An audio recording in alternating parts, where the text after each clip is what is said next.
NCPCR, New India Junction and Doordarshan YouTube channels for Pariksha Par 4.0.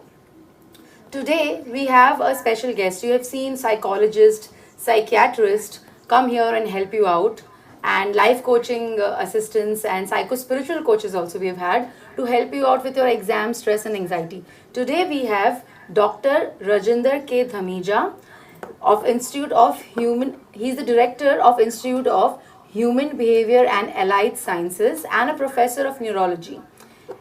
He is the head of neurology department he was prior to this the head of neurology department at Lady Hardinge Medical College, New Delhi. He is known as one of the eminent neurologists of the country. Well, we welcome you, sir. Thank you. Thank you for joining us in Pariksha Par.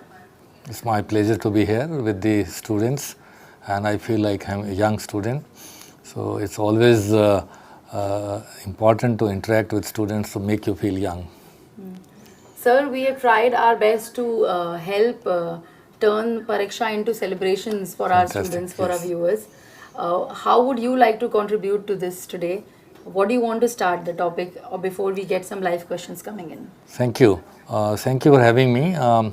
I think ये बहुत important issue है.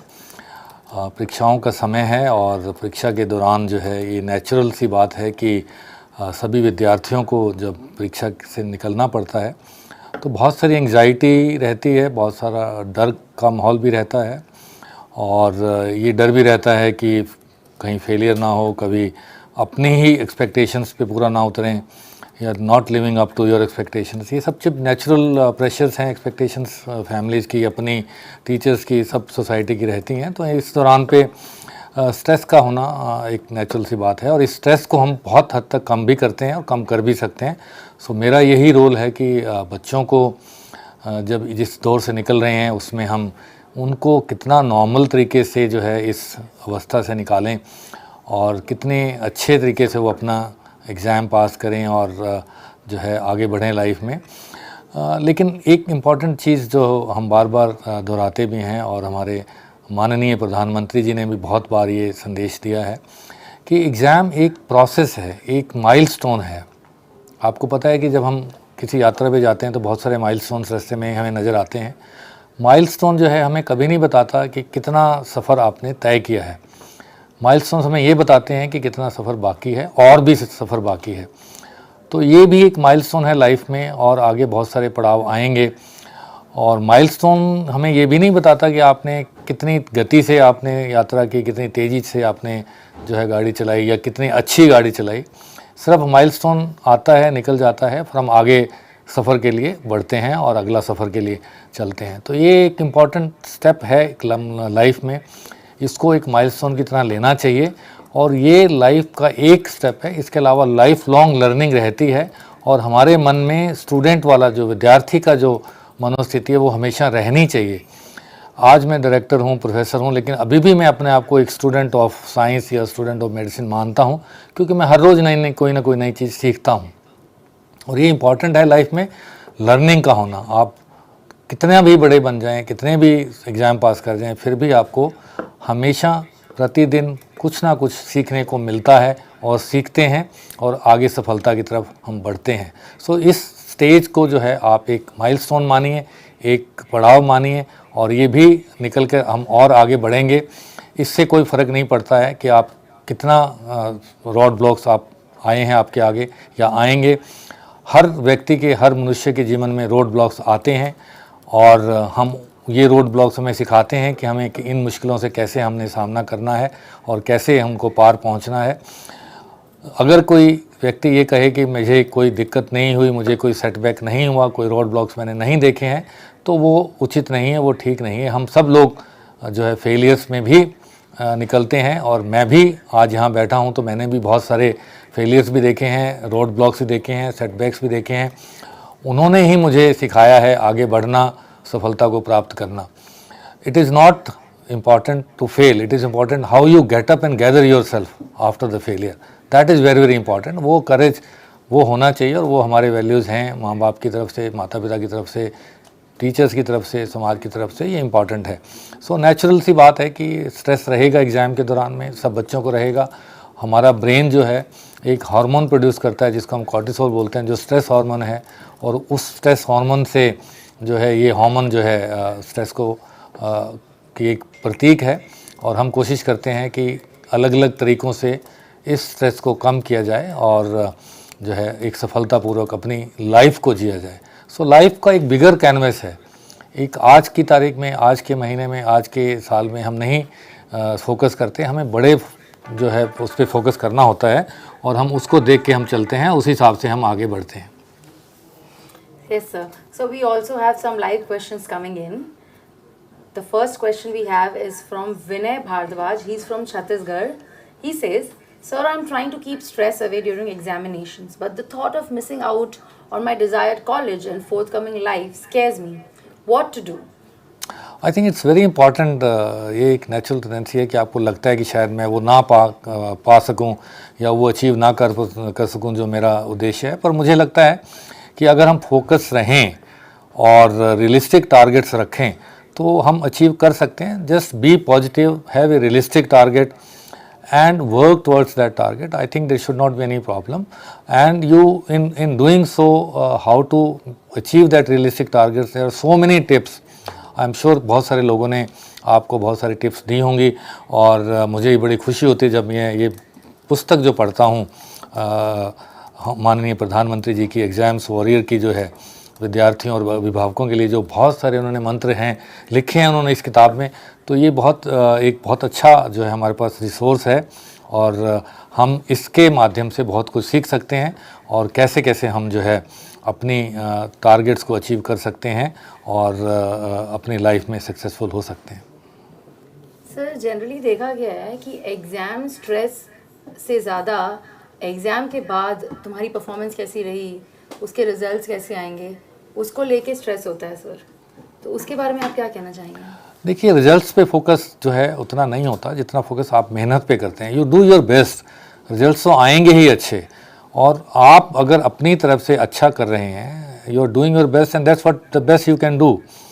हालांकि मुझे पता है ये कहना बड़ा आसान है, लेकिन रिजल्ट्स हमेशा दिमाग में रहते हैं, but if you have done your thing your best then you are not worried, you should not be worried.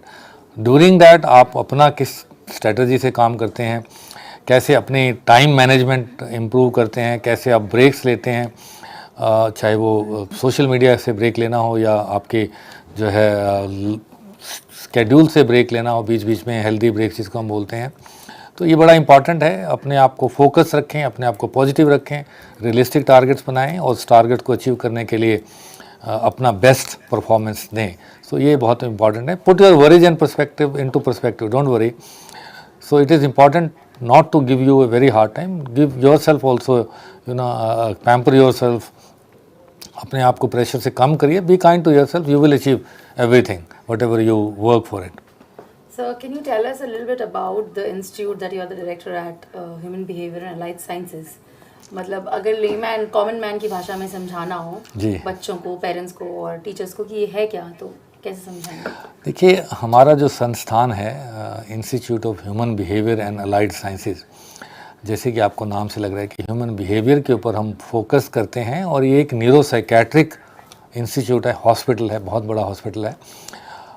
In fact हमारे पास जो साइकेट्रिक ओपीडी है वो वर्ल्ड की लार्जेस्ट ओपीडी, मीन्स के नंबर्स के हिसाब से हमारे पास 1200 से 1500 साइकेट्री के पेशेंट्स या मनोरोग के पेशेंट्स हम प्रतिदिन आते हैं, एवरी डे।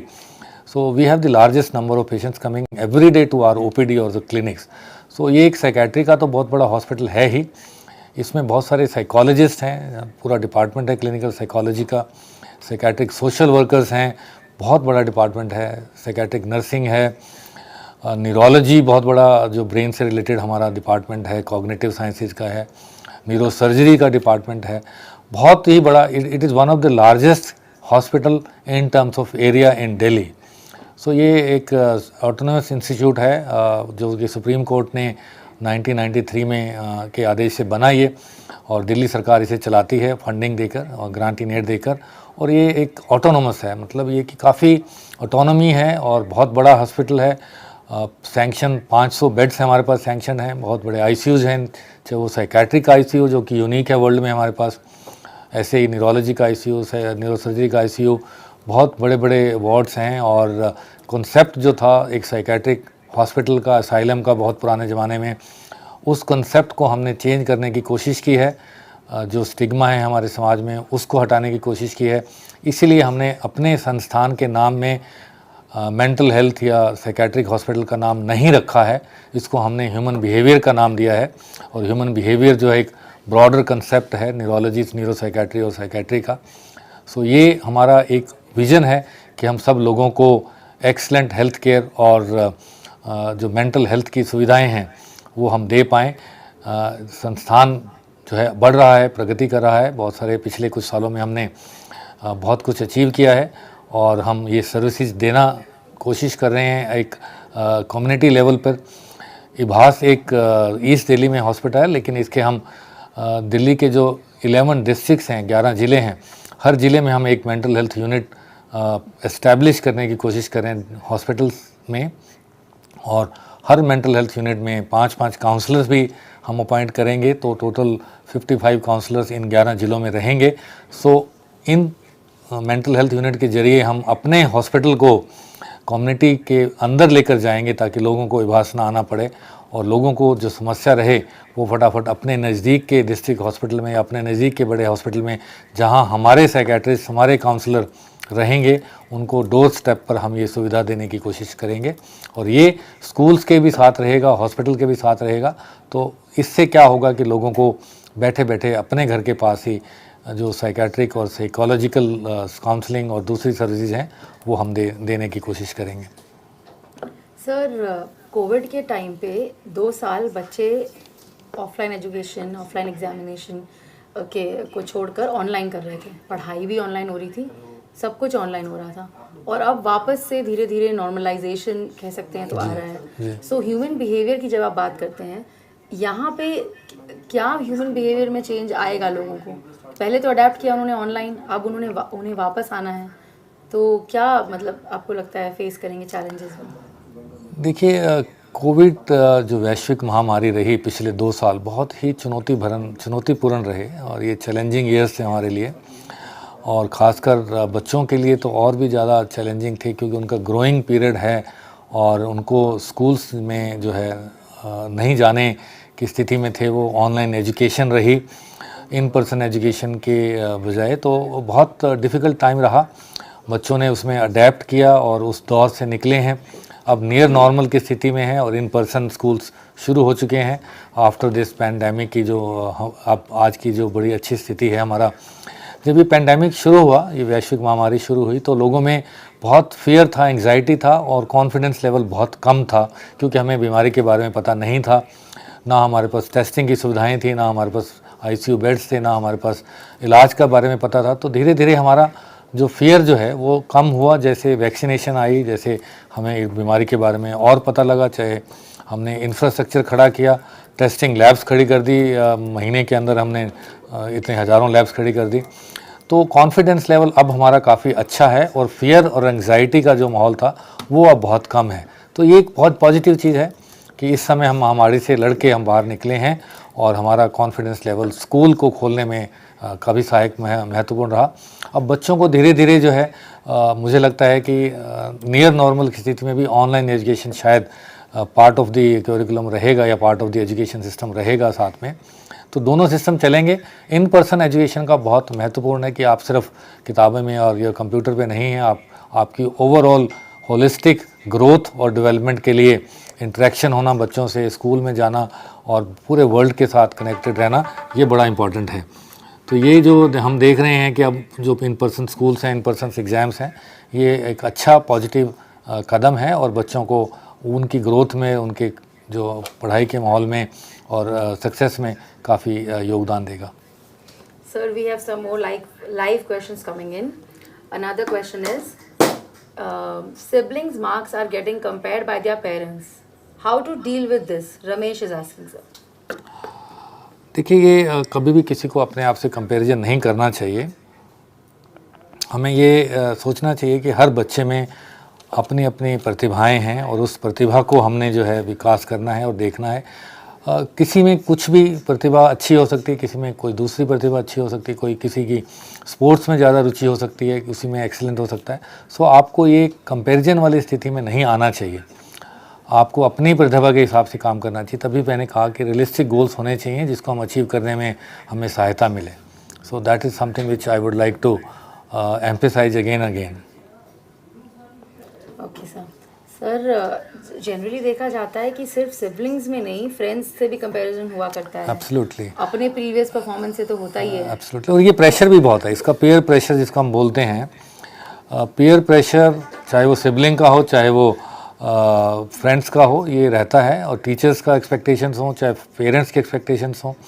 सो ये कंपैरिजन कभी भी लाइफ में नहीं करना चाहिए। आपको कोलैबोरेशन में, आपको आपस में बैठ के एक दूसरे की प्रतिभा हेल्दी हो सकती है, लेकिन आपको किसी से कंपेयर नहीं है, क्योंकि हर बच्चे में अपनी प्रतिभा है, हर बच्चे में अपनी जो है स्किल है। सो उससे जो है आगे बढ़ना चाहिए, ना कि एक बेंचमार्क स्थापित करके या अपने सिबलिंग से कंपेयर करके या अपने फ्रेंड से कंपेयर करके आगे बढ़ना चाहिए। और sir no two people are the same, जैसे पांचों उंगली एक बराबर नहीं बिल्कुल, होती है। एब्सोल्युटली। हो सकता है प्रतिभा जो एक सिबलिंग में है, दूसरे सिबलिंग में कुछ और को लेकर एब्सोल्युटली, यही हम बार बार कहते हैं, हमारे प्रधानमंत्री जी भी यही कहते हैं कि आप मेहनत करिए, आप अपने स्किल से काम करिए, आप अपने आप को उस प्रतिस्पर्धा में मत रखिए जिससे आपके अंदर प्रेशर बढ़े। सो आपको प्रेशर, आज हम बैठे हैं, बातचीत कर रहे हैं, बच्चों से इंटरेक्शन कर रहे हैं, विद्यार्थियों के साथ इंटरेक्शन कर रहे हैं, तो हमारा यही एक उद्देश्य रहना चाहिए कि आप अपने आप में यूनिक इंसान हैं, आपको ईश्वर ने अपनी प्रतिभाएं दी हैं, लेकिन आप अपनी तरफ से मेहनत करिए, अपनी तरफ से परफॉर्मेंस आपकी बेस्ट रखिए। रिजल्ट के ऊपर आप फोकस नहीं करिए। आपके जितने भी मार्क्स आए, हम आपको उतना ही प्यार करते हैं जितना पहले करते थे और आगे भी उतना ही करते रहेंगे।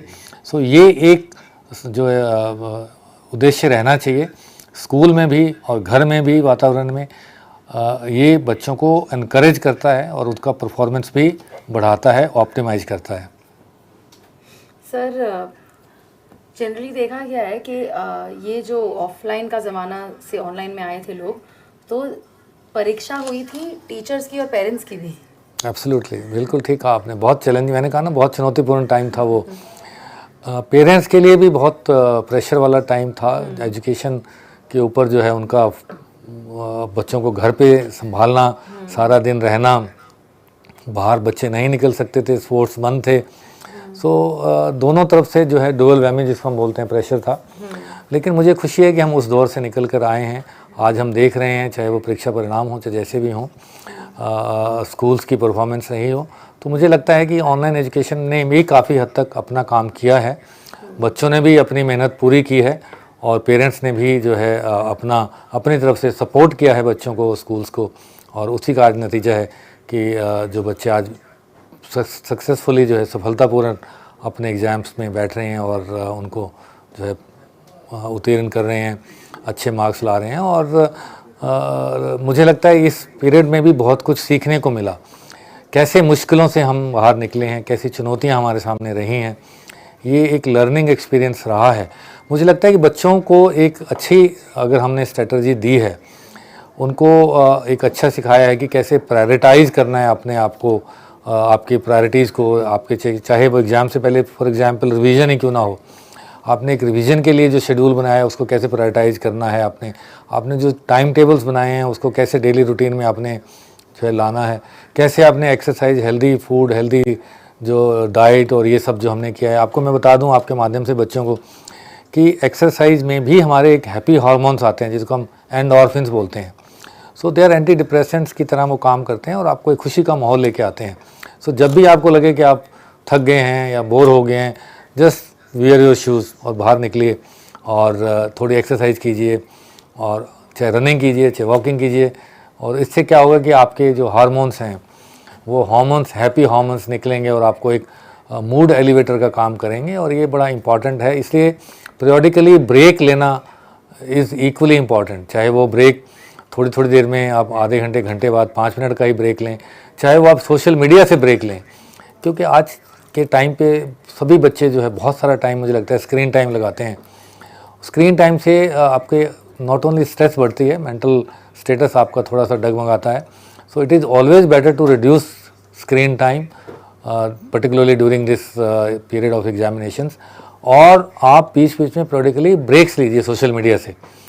आपको पता है सोशल मीडिया में जब हम बैठते हैं या सब बच्चे भी बैठते हैं तो टाइम का पता ही नहीं लगता, कितना टाइम आप लगा देते हैं सोशल मीडिया पे। सो अगर आप पीरियडिकली आप नियम बना के ब्रेक लेंगे कि मुझे अब 2 घंटे जो है ऑफ फेसबुक, इंस्टाग्राम, व्हाट्सएप रहना है या ऑफ ट्विटर रहना है, तो I think it will be more recharging your battery. तो सोशल मीडिया से मैं बहुत बार अपने विद्यार्थियों को कहता हूँ कि आपको एक ऐसी भी ऐप होनी चाहिए जो ऑफ द सोशल मीडिया होनी चाहिए, जो आपको सोशल मीडिया से दूर रखे। ऐसे ही बहुत सारी चीज़ हैं, जैसे आपका एग्ज़ाम का टाइम मैनेजमेंट है। अगर आपका 3 घंटे का एग्ज़ाम है तो उस 3 घंटे का मैनेजमेंट कैसे आपने करना है, इसकी भी प्रैक्टिस करनी बहुत ज़रूरी है, ताकि आपका एग्ज़ाम अगर क्वेश्चन छूट ना जाएं और 3 घंटे के टाइम में आप पूरा जो एग्ज़ाम का क्वेश्चन पेपर है पूरा अटैम्प्ट कर लें। तो उस पीरियड की जो है या तो आप मॉक एग्ज़ाम का प्रैक्टिस करें या उस टाइम को आप जो है मैनेजमेंट के हिसाब से देखें कि कितना टाइम आपने किस क्वेश्चन पे लगाना है या कितना आपने डिवाइड करना है। तो it is very important to all this things into perspective, और आपकी ये लिए मददगार ज़रूर साबित होती हैं और आपके स्ट्रेस लेवल को कम करती हैं, जो कि मैंने बताया बहुत सी नेचुरल सी बात है कि किसी भी परीक्षा में अगर आप जाएंगे तो थोड़ा बहुत स्ट्रेस रहेगा, लेकिन आप उस स्ट्रेस को कम कर सकते हैं, या आपके अपने हाथ में है। सही कहा सर आपने। सर यूजुअली हमें लाइव क्वेश्चंस इस तरह के बहुत आते हैं कि डिस्ट्रैक्शंस जो हम फेस करते हैं, तो उसको हटा के हम फोकस कैसे करें, हमें जिन कार्यों पे फोकस करना है उस पर। बिल्कुल, हाउ टू कंट्रोल। बहुत सारे अभी एक सोशल मीडिया की हम चर्चा कर रहे थे कि ये भी एक बहुत बड़ा डिस्ट्रैक्शन हो सकता है कि आपकी एक या तो एडिक्शन बन गई है या आपसे रहा नहीं जाता है कि आप बार बार स्क्रीन की तरफ चलते हैं, चाहे वो लैपटॉप का स्क्रीन हो, चाहे वो टीवी का हो, चाहे वो मोबाइल फ़ोन का हो। तो इन चीज़ों से बीच बीच में आपको अपने टाइम टेबल में से ये निकालना पड़ेगा कि इतना टाइम आपने ये डिस्ट्रैक्शन नहीं करनी है। दूसरा डिस्ट्रैक्शन ये भी हो सकता है कि आपके फ्रेंड्स हैं, आपकी जो बाकी पेयर्स हैं, वो आपको इंगेज करते हैं, या हो सकता है कंस्ट्रक्टिव कामों में, क्रिएटिव कामों में करें तो बहुत ही अच्छी बात है। अगर क्रिएटिव कामों में आपको इंगेज नहीं कर रहे हैं तो फिर आपको उस डिस्ट्रैक्शन को भी आपको दूर रखना है, और अपने अगर स्ट्रेटजी आपने बनाई है, जैसे मैंने आपको बताया है कि प्रायोरिटाइज़ करना है अपने टाइम का, आपने बैलेंस डाइट और हेल्दी लाइफ और एक्सरसाइजिंग, वॉकिंग करना है, या आपने ब्रेक्स लेनी है, या मॉक एग्ज़ाम की प्रैक्टिस करनी है, या आपने अपने आपकी परफॉर्मेंस इंप्रूव करने के लिए आपने स्ट्रेटजी बनाई है, तो इन सब में अगर आप फोकस रहेंगे तो शायद डिस्ट्रैक्शन से आप ओवरकम कर पाएंगे। सर क्या एक तरीका ऐसा भी हो सकता है कि टाइम मैनेजमेंट कर सकते हैं बच्चे, क्योंकि थोड़ा बहुत खेल कूद तो ज़रूरी है। नहीं, बिल्कुल, मैंने तो खुद ही कहा कि आपको ब्रेक लेना चाहिए, और जब आपको लगता है कि आप बोर हो गए हैं या कॉन्स्टेंटली काफ़ी देर से आप बैठे हैं, तो आपको जस्ट वेयर योर शूज़ और वॉक पे अपना वॉक पे जाइए, जिम में जाइए, थोड़ी देर के लिए आप ज़रूर ब्रेक लीजिए, और वो बहुत इंपॉर्टेंट है। वो आपकी बैटरी को रिचार्ज करता है ताकि आप और ज़्यादा मेहनत करके और ज़्यादा जो है पढ़ाई में अपना ध्यान लगा सकें। तो it is important to have a periodic breaks. बिल्कुल ठीक कहा आपने। और टाइम मैनेजमेंट ना केवल आपकी प्रिपरेशन के टाइम पे या रिवीजन के टाइम पे, बल्कि एग्ज़ाम की एक्चुअल जो टाइमिंग 3 घंटे का है या 2 घंटे का है, उस टाइम को भी आपको मैनेजमेंट के लिए स्ट्रेटजी बनानी चाहिए, depending upon your number of questions, number of chapters, number of books. तो आप अगर तैयारी कर रहे हैं तो आप उस हिसाब से प्रायोरिटाइज़ करिए। बहुत सी चीज़ जो जिनके ऊपर कुछ ज़्यादा समय लग सकता है, और कुछ आपकी इजी सब्जेक्ट्स हैं जिसमें आपकी अच्छी इंटरेस्ट है, अच्छी मास्टरी है, you are good in that. So बच्चों को अपनी स्ट्रेंथ, अपनी वीकनेस का बहुत जो है पता होना भी चाहिए, और पता रहता भी है, और उसी स्ट्रेंथ और उसी वीकनेस के हिसाब से जो आप अपनी टाइम मैनेजमेंट करते हैं और प्रायोरिटी बनाते हैं। Yes sir. Sir we have some more live questions coming in. Amar is asking, one second, yeah. Amar wants to know what are the various ways by which the children and young people be made aware of their true passions. पता कैसे चले कि हमें interest जो हमारे हैं वो कहाँ हैं? देखिए, आप खुद जो है किसी चीज़ में अगर स्ट्रॉन्ग हैं तो खुद को पता रहता है। आपके जो आसपास के लोग हैं, जैसे आपके पेरेंट्स हैं, ग्रैंड पेरेंट्स हैं, सिबलिंग्स हैं, आपकी जो रुचि को देखते हैं उसी को पॉलिश करने की कोशिश करते हैं, उसी में ही इनकरेज करते हैं। तो आपकी स्ट्रेंथ्स, आपकी वीकनेसेस, दोनों चीज़ें जो हैं आपको पता होती हैं और होनी भी चाहिए। और इसी चीज़ में जिसमें आपको अच्छा लगता है, जिसमें आपको इंटरेस्ट है, वो आपकी स्ट्रेंथ्स हैं। जिससे आपको डर लगता है, जिससे आप भागते हैं, वो आपकी वीकनेस है। So there are ways and means to polish your और स्ट्रेंथन योर गुड पॉइंट्स और स्ट्रॉन्ग पॉइंट्स, और जो वीक पॉइंट्स हैं उनमें भी आपको ध्यान देना चाहिए और देना पड़ता है, ताकि आपका एक बैलेंस जो है परफॉर्मेंस रहे और आप अपना अच्छा परफॉर्मेंस दोनों जगह पर दे सकें। सर, हमने ये देखा कि महामारी के समय में गांव देहात आदि सुदूर क्षेत्रों में रहने वाले बच्चों के लिए पढ़ाई के लिए माहौल बनाए रखने के लिए थोड़ा कुछ ज़्यादा करना पड़ेगा, बिकॉज ऑनलाइन उतना अवेलेबल उनके पास फ़ोन वगैरह शायद नहीं है, या साधन नहीं है, या जानकारी नहीं है। बाकी पेरेंट्स तो अडेप्ट कर जाते हैं, शायद गांव के देहात के बच्चे भी अडेप्ट कर जाते हैं, लेकिन माँ बाप के लिए टाइम लग सकता है, टीचर्स के लिए भी। यस, आई थिंक ये आपने बहुत इंपॉर्टेंट क्वेश्चन पूछा है, और ये एक रियलिस्टिक क्वेश्चन है कि हमारे देश में काफ़ी ज़्यादातर आबादी जो है गांव में है, छोटे शहरों में है, और हो सकता है कि सभी जगह पर इंटरनेट पेनिट्रेशन इतनी अच्छी नहीं हो जितनी मेट्रोपॉलिटन सिटीज़ में है। स्कूल्स भी उतने प्रोएक्टिव नहीं रहे जितने बड़े स्कूल्स और बड़े शहरों के स्कूल्स जो हैं। सो एक गैप देखने को मिलता है हमें कि हैव्स और हैव नॉट्स में, और मुझे लगता है कि सरकार ने बहुत कोशिश की है ऐसी स्कूलों में, ऐसी क्षेत्रों में जहाँ पे थोड़ी सी जो कमी रही इंटरनेट की वजह से, ऑनलाइन एजुकेशन की वजह से, तो सरकार ने बहुत किया है ताकि उन लोगों को भी उतना ही प्रोत्साहन मिले, उतना ही अवसर मिले जितना बड़े शहर, बड़े स्कूलों के बच्चों को मिलता है। तो ये गैप धीरे धीरे कम हुआ है, लेकिन आज की स्थिति में मुझे लगता है कि हर स्कूल में, हर गांव में, हर देहात में ऑनलाइन सुविधा पहुंची हुई है, और बच्चे जो है उसका इस्तेमाल कर रहे हैं, चाहे वो लैपटॉप से कर रहे हो, चाहे वो मोबाइल फ़ोन से कर रहे हो। ये एक हमारे देश की एक जो स्ट्रेंथ भी है कि हम बहुत अच्छे आईटी पावर के रूप में माने जाते हैं, और सरकार ने उसका फ़ायदा उठाकर ज़्यादातर क्षेत्रों में, ऑलमोस्ट सभी जगह पर ये सुविधा उपलब्ध कराई है ऑनलाइन स्कूलों की महामारी के दौरान। धन्यवाद सरकार का, जो कि कोशिश कर रही है कि गांव देहात को भी साथ में आगे कैसे बढ़ाएं अर्बन सिटी से। सर, मोहन भोपाल से पूछ रहे हैं, एक विद्यार्थी की अपने विद्यार्थी जीवन में क्या दिनचर्या होनी चाहिए, कृपया इसे ज़रा डिटेल में बताएं।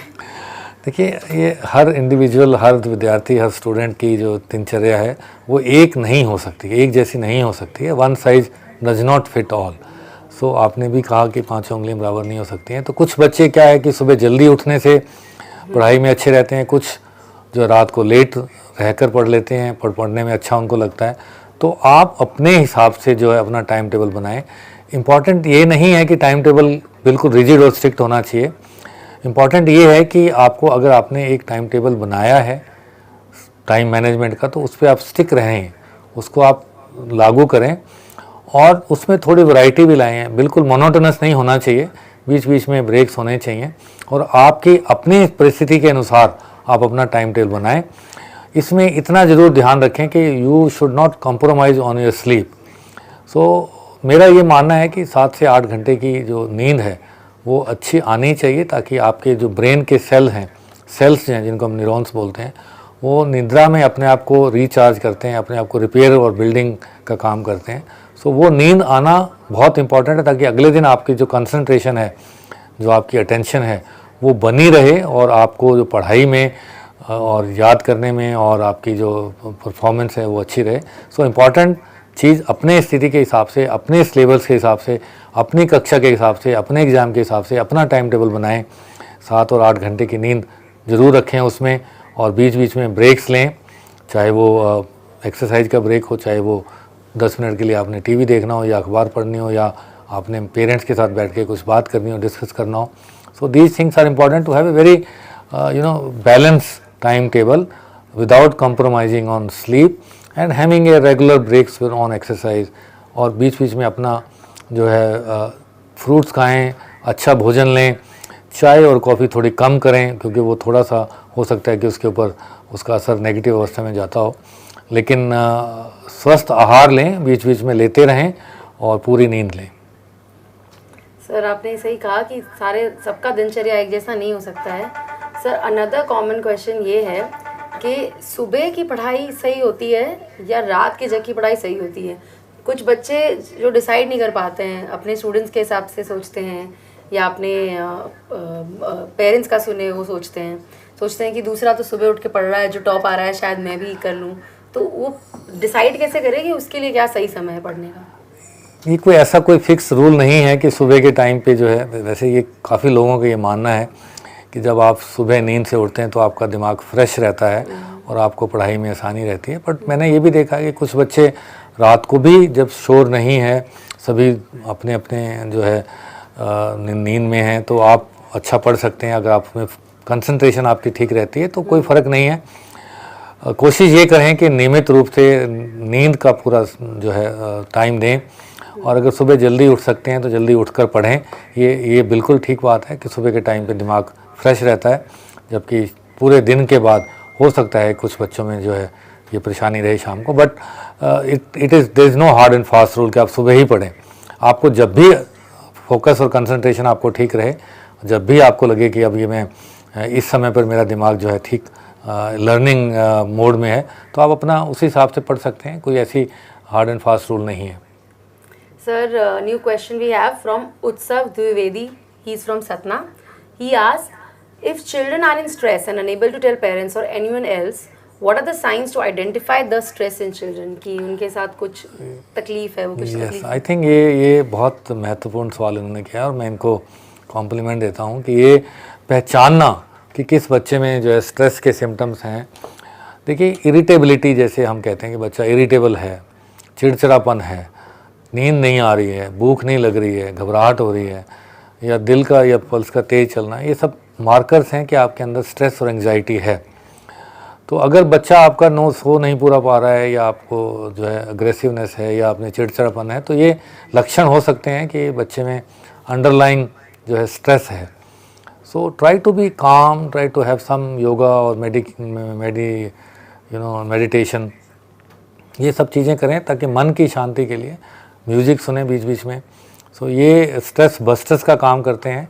और पहचानने के लिए मैंने आपको लक्षण बताए हैं कि ये सब इरिटेबिलिटी वगैरह जो है सब चीज़ें, मन ना लगना और उदास रहना या रोने का मन करना, ये भी स्ट्रेस और हो सकते हैं और आगे जाकर जो है गंभीर रूप भी ले सकते हैं।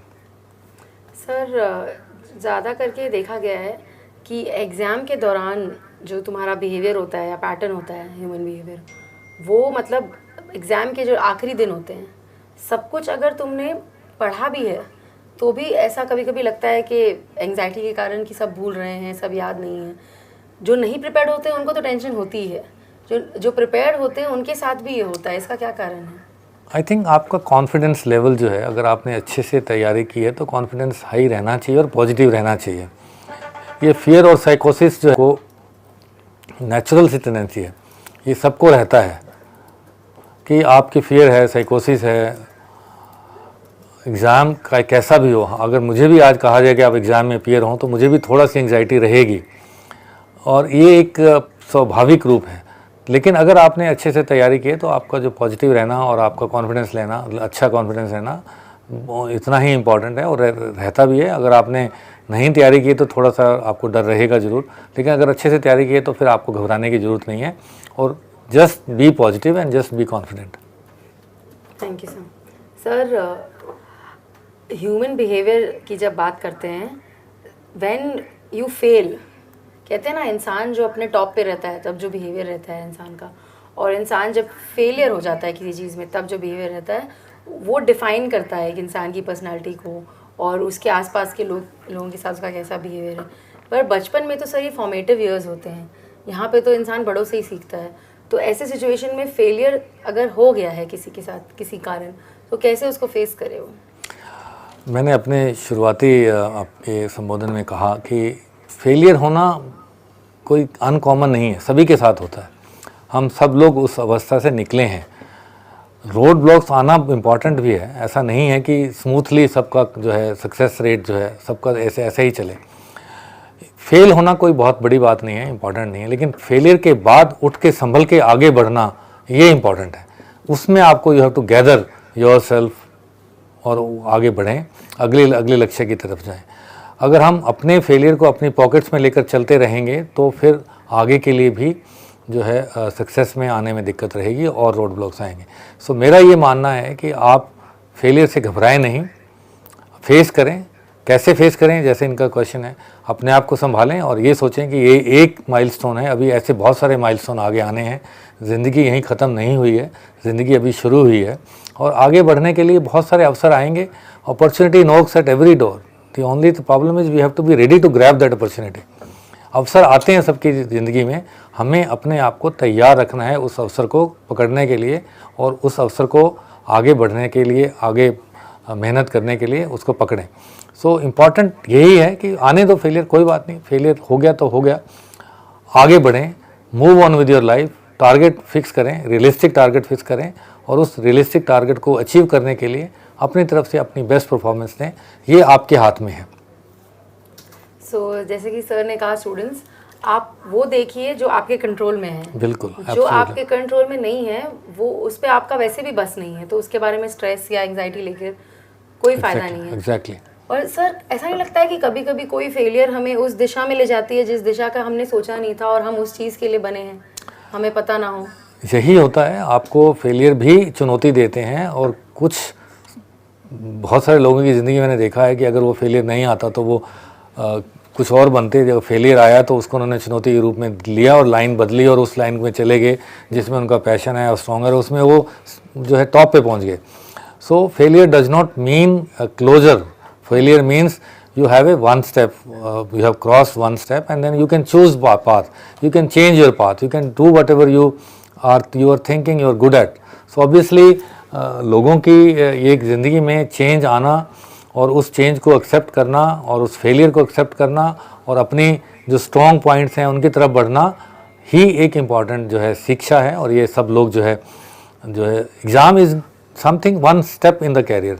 मैं बार बार अपने बच्चों को, अपने स्टूडेंट्स को, अभी मैं एक कॉन्वोकेशन एड्रेस डिलीवर करके आया हूँ मेडिकल कॉलेज कोटा में, वहाँ पे ही मैंने अब स्टूडेंट्स को यही कहा कि ये दीक्षांत समारोह है, ये शिक्षांत नहीं है, ये दीक्षांत है। हम दीक्षा दे रहे हैं, गुरु शिष्य परंपरा जो है चली आ रही है इतने सदियों से, उसी का हम पार्ट है, लेकिन शिक्षा तो लाइफ लॉन्ग चलेगी। आपके अपने मन में वो जो क्यूरियोसिटी है, जो क्वेरीज हैं, जो बच्चों का मन है, वो हमेशा ज़िंदा रहना चाहिए। विद्यार्थीगण जो हैं, विद्यार्थी वाला जो फेज है वो कभी भी समाप्त नहीं होता है, पूरी लाइफ हम सीखते हैं और ये प्रोसेस जो है कंटिन्यूम है और सीखने वाली लाइफ जो है चलती रहती है। प्रैक्टिकल लाइफ सिखाती है हमें बहुत कुछ।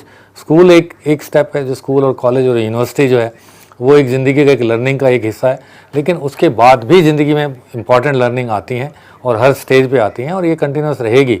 इसलिए फेलियर से घबराना नहीं है, आपको सोचना नहीं है, आप अपनी परफॉर्मेंस को बढ़ाइए, इम्प्रूव करिए, पढ़ाई में आप मेहनत ज़्यादा करेंगे, अपना अच्छा बेस्ट देंगे तो सफलता आपके कदम चूमेगी।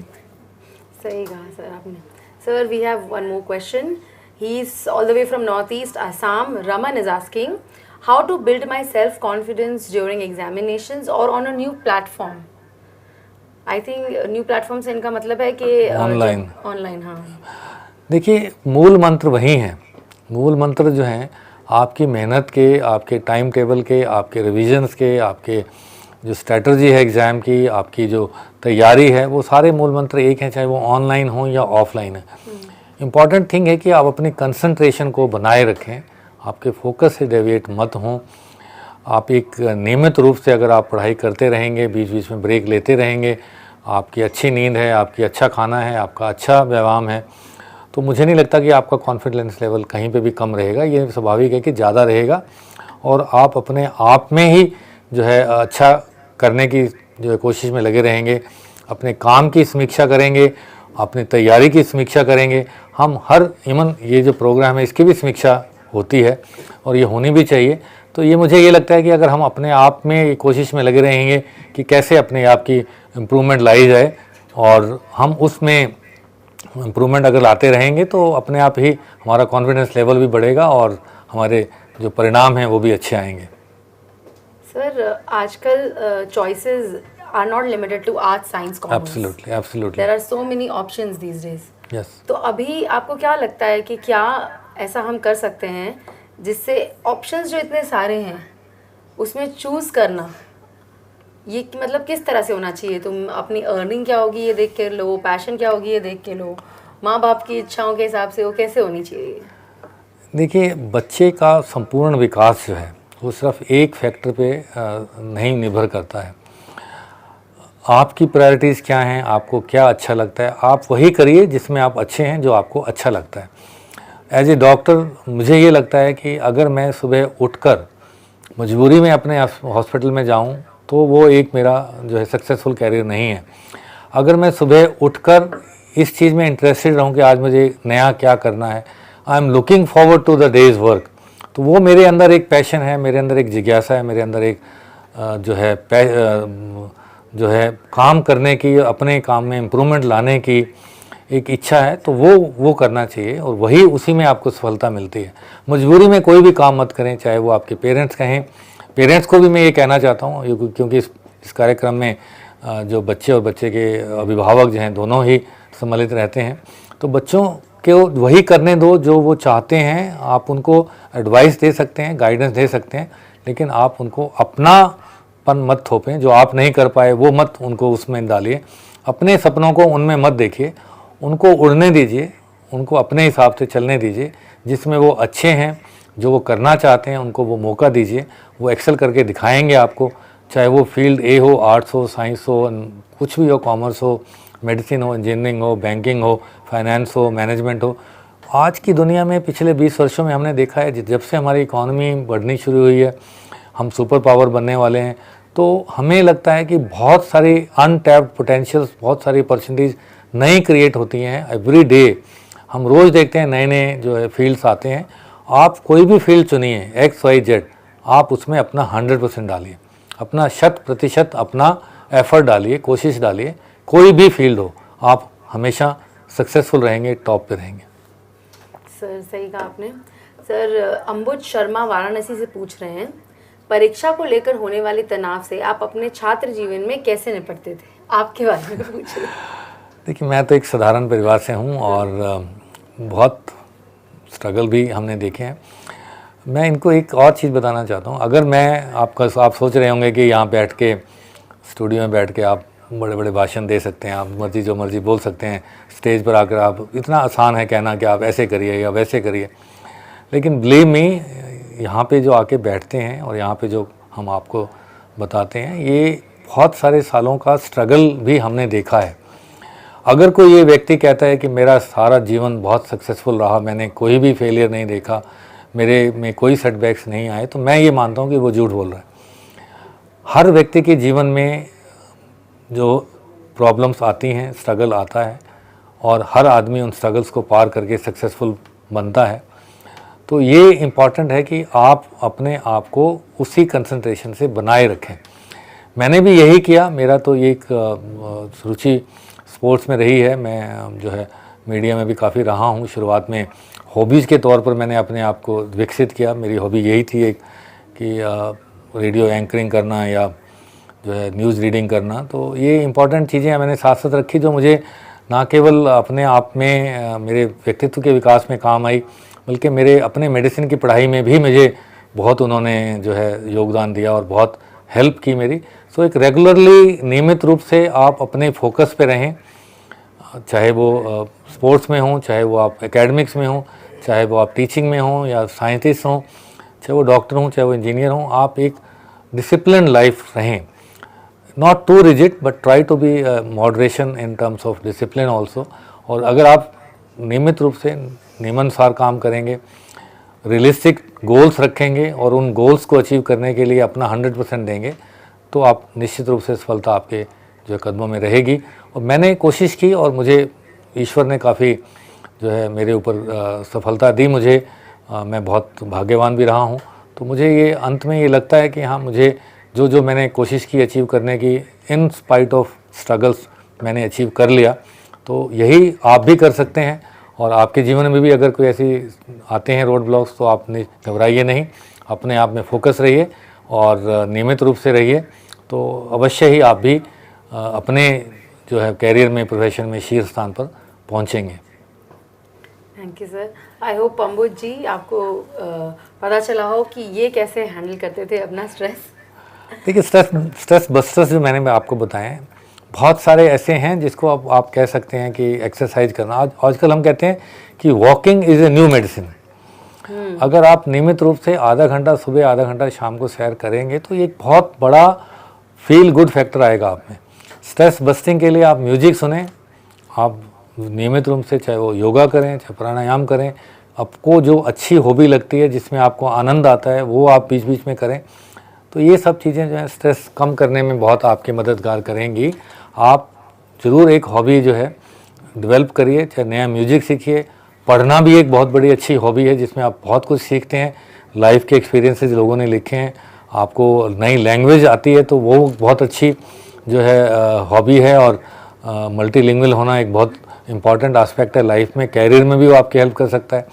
ऐसे ही बहुत सारी जो है अपने आप को व्यस्त रखने के लिए और स्ट्रेस कम करने के लिए बहुत सारे मूल मंत्र हैं जो शायद हम अगर शुरू करें तो शाम हो जाएगी। तो अपने हिसाब से अपने आप को डेवलप करिए, आपकी पर्सनैलिटी डेवलप होनी चाहिए। आप सोसाइटी में कैसे कंडक्ट करते हैं अपने आप को वो इम्पॉर्टेंट है। आपकी जो पेरेंट्स ने वैल्यूज़ दी हैं वो बहुत इम्पॉर्टेंट है, उस लीगेसी को आप जो है आगे लेके जाते हैं। और मुझे हमारे पूर्व राष्ट्रपति जी की पंक्तियाँ याद आती हैं कि you work hard and create a page in the history and that's your legacy. तो आप भी मेहनत करिए, आप हिस्ट्री में एक पेज बनेगा आपका भी और आप उस लीगेसी को आगे बढ़ेगी वो। So it is important to be focus, be calm and work to achieve the targets. Sir, we have another new question from Lakhan.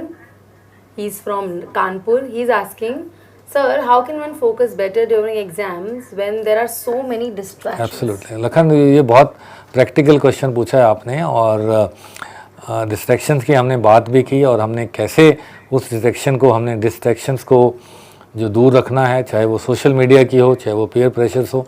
So periodically अगर आप नियमित रूप से आपने एक नियम बना रखा है कि आप स्क्रीन टाइम को कम करेंगे तो ऑब्वियसली एक डिस्ट्रैक्शन आपकी कम हो जाएगी।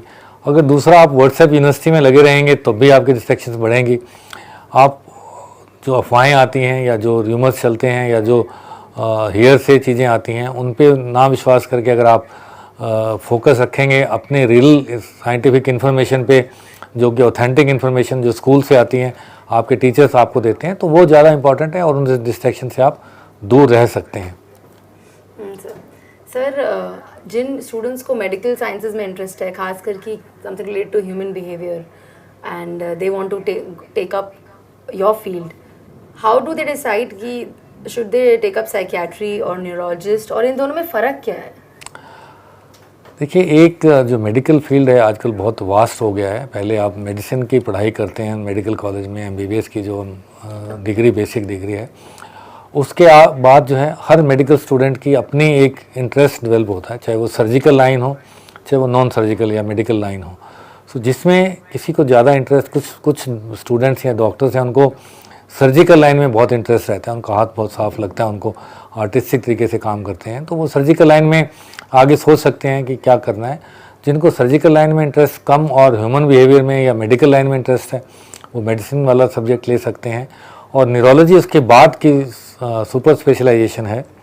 आपको पहले MD मेडिसिन करनी पड़ती है, फिजिशियन ट्रेनिंग करनी पड़ती है, उसके बाद आप चूज़ करते हैं कि आप हार्ट के लिए सब स्पेशलाइजेशन करना चाहते हैं या ब्रेन के लिए सब स्पेशलाइजेशन करना चाहते हैं। ऐसे ही सर्जिकल साइड्स में भी सब स्पेशलाइजेशन और सुपर स्पेशलाइजेशन हैं।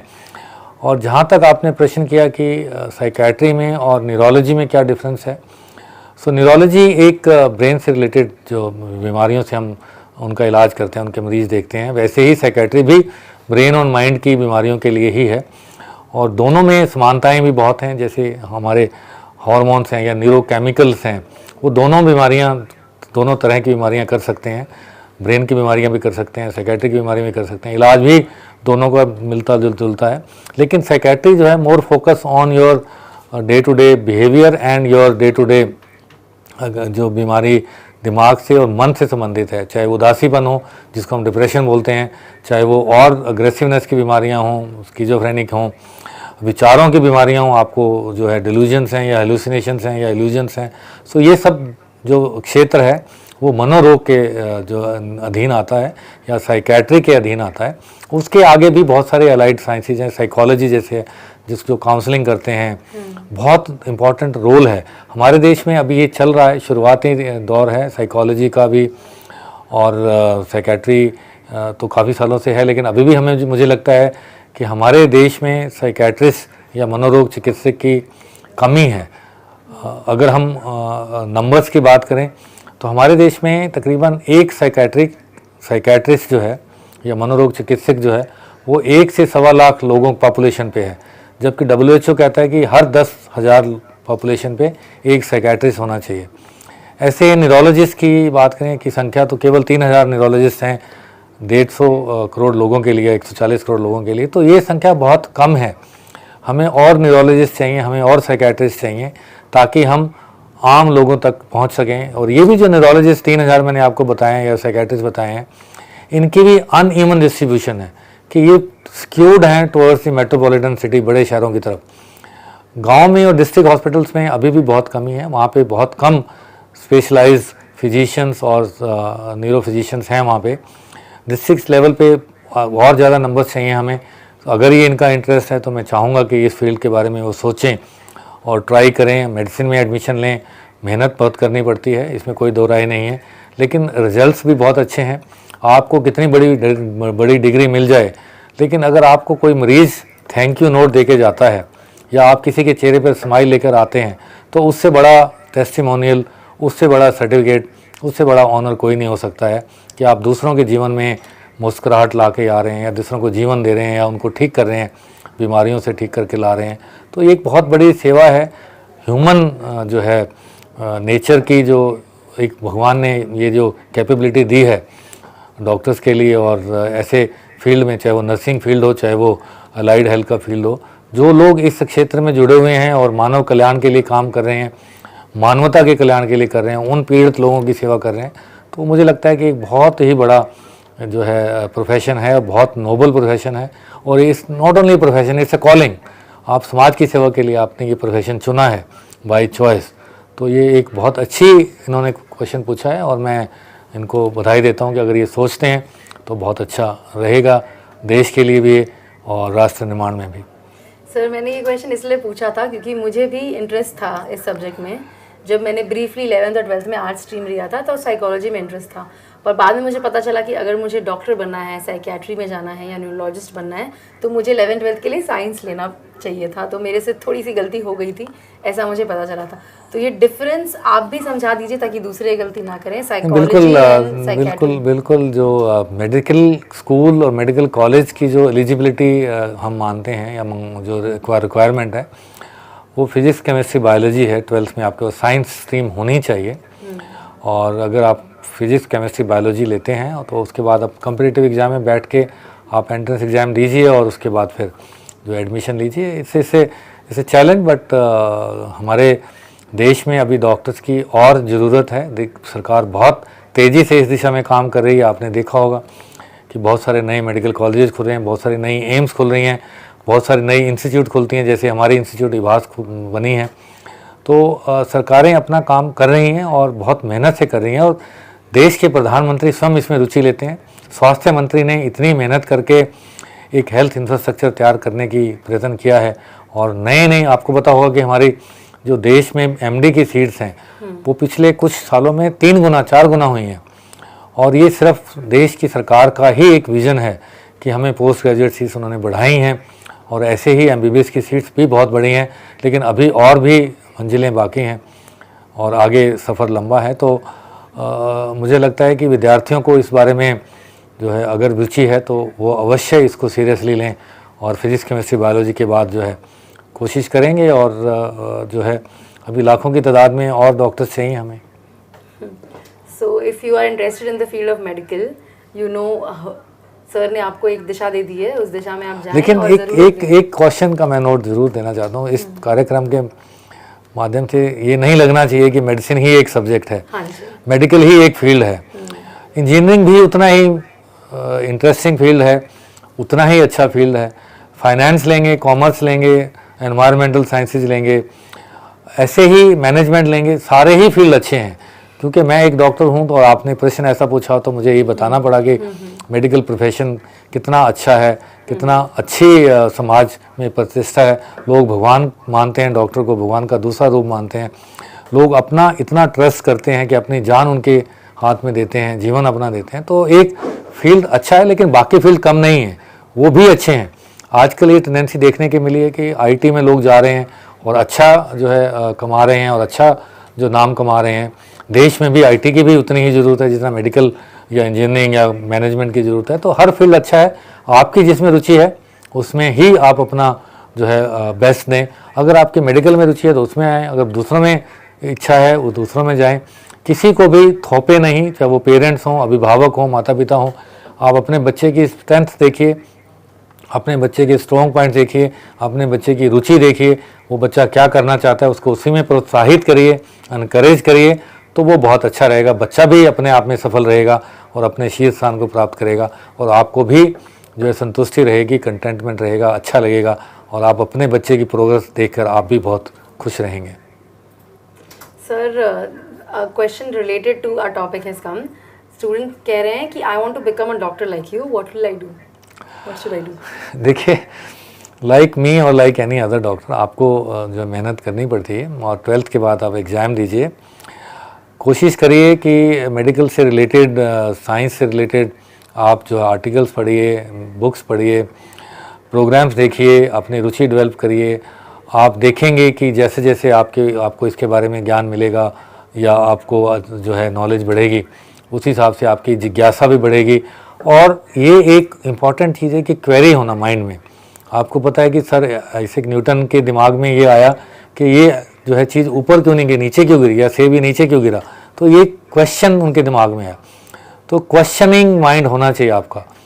मैं यहाँ बैठा हूँ, मेरे लिए आसान आंसर देना इतना मुश्किल नहीं है, आसान है, लेकिन क्वेश्चन पूछना बहुत मुश्किल है। आप लोग क्वेश्चन पूछ रहे हैं, ये ज़्यादा इम्पॉर्टेंट है। आदमी की योग्यता उसके क्वेश्चन पूछने के अंदाज से जानी जाती है कि आप कैसा क्वेश्चन पूछ रहे हैं, कितना इंपॉर्टेंट क्वेश्चन पूछ रहे हैं, कितना रेलेवेंट क्वेश्चन पूछ रहे हैं। क्वेश्चन पूछना बहुत ज़्यादा डिफिकल्ट है आंसर देने के बजाय। आंसर तो कोई भी दे सकता है, आज के ज़माने में, आईटी के ज़माने में गूगल करके कोई भी ज्ञान आप प्राप्त कर सकते हैं, लेकिन क्वेश्चन पूछना आपके माइंड की क्वेरी है। सो मैं आपको ये बताना चाहता हूँ, मैं आपको ये प्रोत्साहित करना चाहता हूँ कि क्वेश्चनिंग माइंड रखिए अपना। रोज़ सोचिए, क्वेश्चनिंग करिए कि ये क्यों नहीं हुआ, वो क्यों हुआ, ऐसा क्यों नहीं हुआ और ऐसा क्या हो सकता है। तो आपका अगर क्वेश्चनिंग माइंड होगा तो आंसर भी आप ढूंढने की कोशिश करेंगे और वो एक साइंटिफिक तरीके से या एक रिसर्च के माध्यम से आगे बढ़ेगा और आप अपने समाज में कंट्रीब्यूट कर पाएंगे अगर आपके दिमाग में यही क्वेरीज रहेंगी। तो make it a habit of questioning. आप क्वेश्चन ज़रूर पूछिए, चाहे वो पेरेंट्स से पूछिए, चाहे वो टीचर से पूछिए, चाहे आप किसी मीटिंग में बैठे हैं वहाँ से पूछिए, लेकिन आप अपने आप को इसी मोड में रखिए कि आपके दिमाग में क्वेश्चनिंग होनी चाहिए। आंसर देना कोई मुश्किल नहीं है, ये हमारा एक एक्सपीरियंस है कि मैं आपके सामने बैठा हूँ और मैं आंसर दे रहा हूँ। लेकिन बिलीव मी, जो बच्चे क्वेश्चन पूछ रहे हैं, मुझे उन पर ज़्यादा गर्व है कि वो आज उनके दिमाग में ये जिज्ञासा है, तरह तरह के क्वेश्चन उनके दिमाग में आए हैं और उन्होंने ये हिम्मत करके ये क्वेश्चन पूछे हैं। तो ये चीज़ बड़ी इम्पॉर्टेंट है और ये सराहनीय कदम है और ये जो बधाई के पात्र हैं बच्चे, ये प्रोग्राम सुन भी रहे हैं, कार्यक्रम, और क्वेश्चन भी पूछ रहे हैं। सर, जैसा कि आपने कहा कि आंसर देना आपके लिए आसान है क्योंकि आपके पास एक्सपीरियंस है। नहीं, औरों के लिए भी आसान, क्वेश्चन आंसर करना किसी के लिए भी मुश्किल नहीं है। मैं आज की आईटी के माध्यम से बता रहा हूँ। आज हमारे पास इतने संसाधन हैं कि हम क्वेश्चन का आंसर ढूंढ सकते हैं, लेकिन क्वेश्चन पूछना बहुत इंपॉर्टेंट है। वो रेलेवेंट है, वो क्वालिटी क्वेश्चन की क्या है, उससे आपकी योग्यता पता लगती है। सर, तो मेरा आपसे अगला सवाल ये है कि please share your experience to remove anxiety during your school times. जब आपने क्या किया था जब आपके स्कूल टाइम में, जब आपको एंग्जाइटी होती थी? देखिए, मैं जब मेहनत करता था तो मेरे अंदर एक विश्वास, एक कॉन्फिडेंस था और लकीली मेरे टीचर्स भी बड़े जो सपोर्टिव थे और खुल के मैंने बात भी की। ये भी एक इम्पॉर्टेंट चीज़ है कि बच्चों को कम्युनिकेट करना चाहिए, बच्चों को ओपन अप रहना चाहिए। अगर आपके मन में कुछ संकोच है, घबराहट है, एंग्जाइटी है, तो उसको शेयर करें। अपने पेरेंट्स से शेयर करें, अपने फ्रेंड से शेयर करें, अपने टीचर से शेयर करें, ताकि अगर आप बॉटल्ड अप हैं, जैसे बोतल के अंदर अगर आप रहेंगे और उसको खोलेंगे नहीं बोतल को, तो उसके अंदर घुटन रहेगी। अगर आप बोतल का ढक्कन खोलेंगे तो वेंट आउट हो जाएगा, सब कुछ बाहर निकल जाएगा, तो आपको रिलीफ महसूस होगा, आप बड़े हल्के महसूस करेंगे और आपका एंग्जाइटी कम हो जाएगी, स्ट्रेस भी कम हो जाएगी। ऑर्गेनाइज रहिए, फोकस रहिए, काम रहिए, अपने जीवन को बैलेंस बनाइए। पढ़ाई के साथ साथ जो मैंने आपको बताए हैं कि आप ब्रेक्स लें, अपने आप को फिटनेस रखें, फिजिकल फिटनेस रखें। कॉग्निटिव फिटनेस एक नया कंसेप्ट है कि दिमाग की फिटनेस कैसे हमने रखनी है, तो वो भी एक इम्पॉर्टेंट है। अगर ये बैलेंस तरीके से आप अपनी जीवन शैली को अपनाएंगे तो मुझे नहीं लगता कि आपके अंदर स्ट्रेस बहुत ज़्यादा हावी रहेगी। स्ट्रेस तो रहना नेचुरल है थोड़ा सा, लेकिन आप स्ट्रेस को ओवरकम कर पाएंगे, ये आपके अंदर ये क्षमता आएगी। और मैं ईश्वर से प्रार्थना करता हूँ कि योग्यता आप में अंदर और ज़्यादा आए, और अच्छा काम करें, और अच्छी मेहनत करें, और अच्छी पढ़ाई करें, और आप समाज में अपना योगदान दें, सफल रहें। और सफलता सिर्फ एक चीज़ से नहीं आती है, सफलता सिर्फ जो है मनी पावर से नहीं आती है। सफलता आपकी क्रेडिबिलिटी, आपकी इंटीग्रिटी, आपकी प्रोफेशनल अचीवमेंट्स, आपकी जो देने की क्षमता है, वो भी एक इम्पॉर्टेंट चीज़ है। देने में भी एक बहुत अच्छा आनंद है। तो आपको ये महसूस होता है कि अगर आप कुछ भी किसी को अगर दे सकते हैं, चाहे वो आप पढ़ाई के दान दें, ज्ञान में बांटें, फाइनेंशियली किसी की हेल्प करें, आप दूर दराज में जाकर किसी की हेल्प करें, आप किसी बच्चे को पढ़ाएं, किसी मरीज़ का इलाज करें, तो ये सब देने में भी जो आनंद आता है वो किसी से कम नहीं है। बहुत ही आनंददायक चीज़ें हैं। अपने जीवन शैली में ये अपनाएं और आप हमेशा से अपने आप में स्ट्रेस लेवल को कम कर पाएंगे।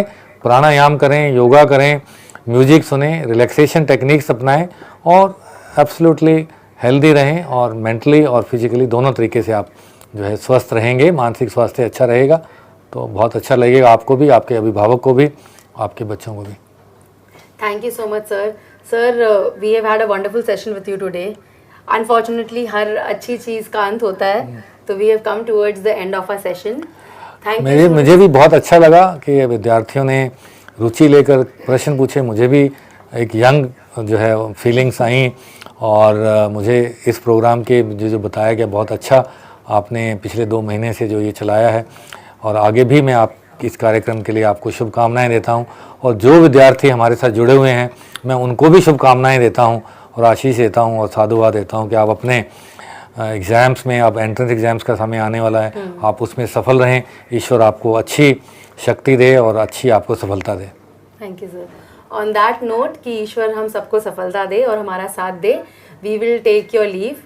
Thank you for joining in. Thank you for watching Pariksha Par 4.0. This is Divya Singh Sharma signing off.